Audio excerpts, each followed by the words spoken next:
Hi everyone, welcome to హేమనియా channel. Today daily routines wears. ఈరోజు మనం వాజ్ యూజ్ చేసి కొన్ని సెంటెన్సెస్ని అంటే జరిగిపోయిన వాటిని ఎలా ఇంగ్లీష్లో చెప్పాలో నేర్చుకుందాం. అంటే ఫర్ ఎగ్జాంపుల్కి ఆమె చాలా ఆనందంగా ఉంది అంటే ఫస్ట్ మార్కులు వచ్చాయని ఆమె చాలా ఆనందంగా ఫీల్ అవుతుంది. నెక్స్ట్ వారు చాలా బాధలో ఉన్నారు అంటే వాళ్ళు చాలా ఫెయిల్ అయ్యారని చాలా బాధగా ఉన్నారు. లేదా ఇంట్లో జరిగిన ఇన్సిడెంట్ వాళ్ళు చాలా బాధగా ఉన్నారని పక్క వాళ్ళతో చెప్తాం కదా, అలాంటి సందర్భంలో. నెక్స్ట్ వాళ్ళ అత్తగారు ఎన్ని మాట్లాడినా సరే లేదా అతను ఆఫీసర్ ఎన్ని మాట్లాడినా ఆమె క్వైట్గా ఉందిరా అని చెప్తాం కదా. అలా అంటే జరిగిపోయిన విషయాల్ని మనం ఎదుటి వాళ్ళతో డిస్కస్ చేసేటప్పుడు వాళ్ళు చాలా మంచి వాళ్ళు అని చెప్తామా, అలాంటి విషయాలు ఇంగ్లీష్లో ఎలా చెప్పాలో మనం ఈ వీడియో ద్వారా నేర్చుకుందాం. Before going in to the video, please like, share and subscribe this channel. I was tired. నేను అలసిపోయాను.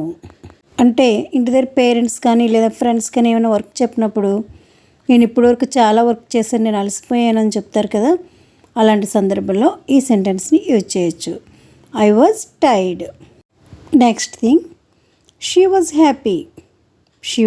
హ్యాపీ. ఆమె ఆనందంగా ఉంది. అంటే ఫర్ ఎగ్జాంపుల్ మనం ఎవరితోనో చెప్తాం కదా, she is happy, she got good marks అని.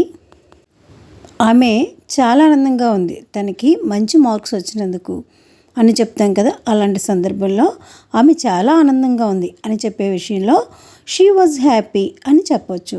షీ వాజ్ హ్యాపీ, ఆమె చాలా ఆనందంగా ఉంది. Next thing, he was late.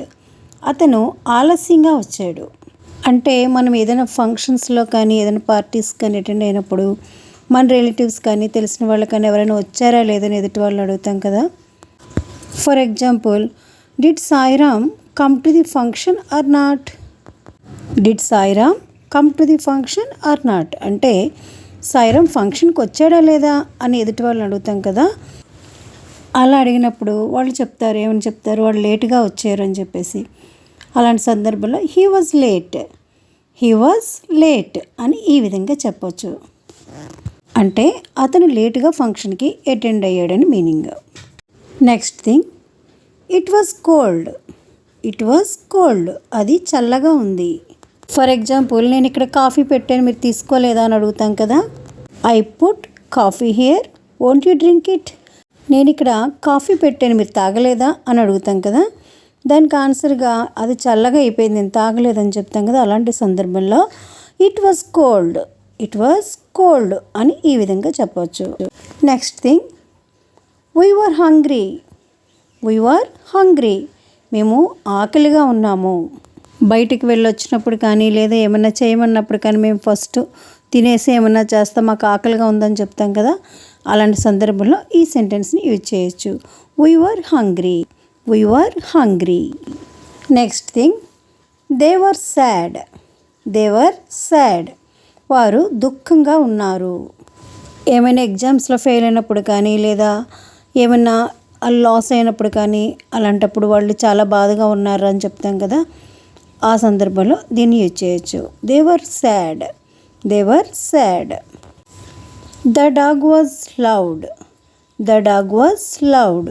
అంటే కుక్క అరుస్తుంది. అంటే మనం ఎవరింటికైనా వెళ్ళినప్పుడు ఫస్ట్ టైం కొత్తగా అది వెళ్ళినప్పుడు చుట్టారింటికి అదిని అమ్మో వాళ్ళ ఇంట్లో కుక్క ఉన్నట్టుంది అరుస్తుంది అని చెప్తాం కదా.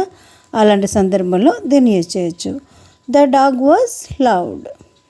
Next thing, I was home. నేను ఇంట్లో ఉన్నాను.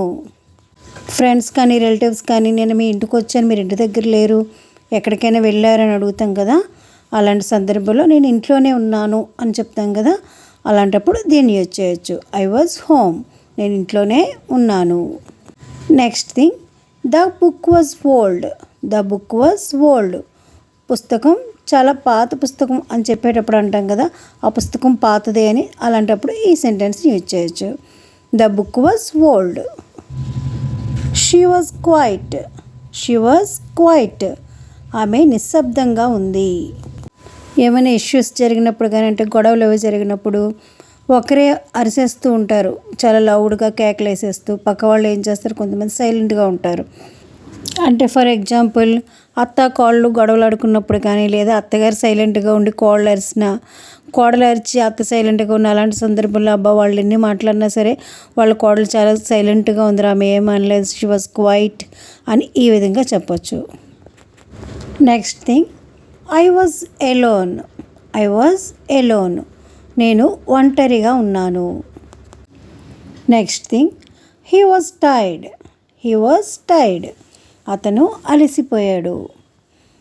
నెక్స్ట్, ఇట్ వాజ్ డార్క్, అది అంధకారంగా ఉంది. It was dark.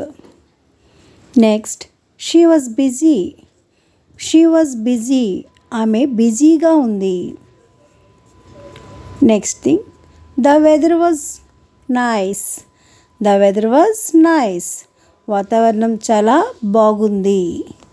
మనం ఏమైనా క్యాంప్కి అది వెళ్ళినప్పుడు కానీ లేదా ఏదైనా పార్టీస్కి అటెండ్ అయినప్పుడు కానీ క్లైమేట్ చాలా బాగుందిరా, క్లైమేట్ కూడా కరెక్ట్గా ఉంది, లేకపోతే మేము ఎంజాయ్ చేయలేకపోయే వాళ్ళం అని చెప్తాం కదా. అంటే ఏమన్నా సైట్ సీయింగ్ చూడడానికి వెళ్ళినప్పుడు అవుట్ సైడ్ అలాంటి సందర్భంలో దీన్ని యూజ్ చేయొచ్చు. The weather was nice. Next thing, we were at the park, మేము పార్క్లో ఉన్నాము. Next, the food was good, అంటే మేము తిన్న ఫుడ్ చాలా టేస్టీగా ఉందని చెప్తాం కదా, అలాంటి సందర్భంలో ద ఫుడ్ వాజ్ గుడ్ అని చెప్పొచ్చు. Next, I was in the